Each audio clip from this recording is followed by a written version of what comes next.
Excuse me ভাইয়া, একটা ভাইয়া এদিকে একটা প্রশ্ন করতে পারি? আপনি সিঙ্গেল না মিঙ্গেল যদি একটু জানাতেন। Signal single. ও সিঙ্গেল আপনি, যাই হোক খুবই দুঃখজনক ব্যাপার, একটা হ্যান্ডসাম ছেলে উনি এখনো সিঙ্গেল, বয়স আহামরি বেশিও না আবার কমও না। তো ভাইয়া প্রশ্নটা হচ্ছে যে আপনি জীবন সঙ্গী হিসেবে, মানে জীবন সঙ্গী বলতে একটা গার্লফ্রেন্ড আপনার দরকার অবশ্যই, যেহেতু একটা হ্যান্ডসাম। তো আপনি আপনার গার্লফ্রেন্ড মানে ভবিষ্যৎ জীবন সঙ্গী হিসেবে আপনি কেমন মেয়ে চান? প্রেমিকা হিসেবে প্রেমিকা হিসেবে আপনি কেমন মেয়ে চান? আমার প্রেমিকা হবে এক কথায় চাঁদের মতো। চাঁদের মতো? ভাই আমি বুঝতে পারিনি, কিন্তু অবশ্য চাঁদের কিন্তু কলঙ্ক আছে, দাগ আছে। তো যদি বিষয়টা একটু ক্লিয়ার করে দর্শকদের উদ্দেশ্যে বলতেন।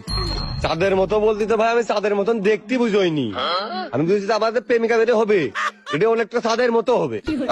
আসলে সরি ভাই, আপনার কথাটা আমি ক্লিয়ারলি বুঝতে পারলাম না, যদি একটু বুঝিয়ে বলতেন। মানে চাঁদের মতো হবে, চাঁদের মতো যদি না হয় চাঁদের মতো দেখতে কিভাবে হবে, যদি এটা একটু ক্লিয়ার করতেন। মানে প্রেমিকা গার্লফ্রেন্ড হবে চাঁদের মতো, মানে রাত্রি আসবে দিনই চলে যাবে।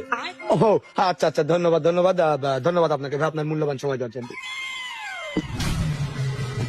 কি করে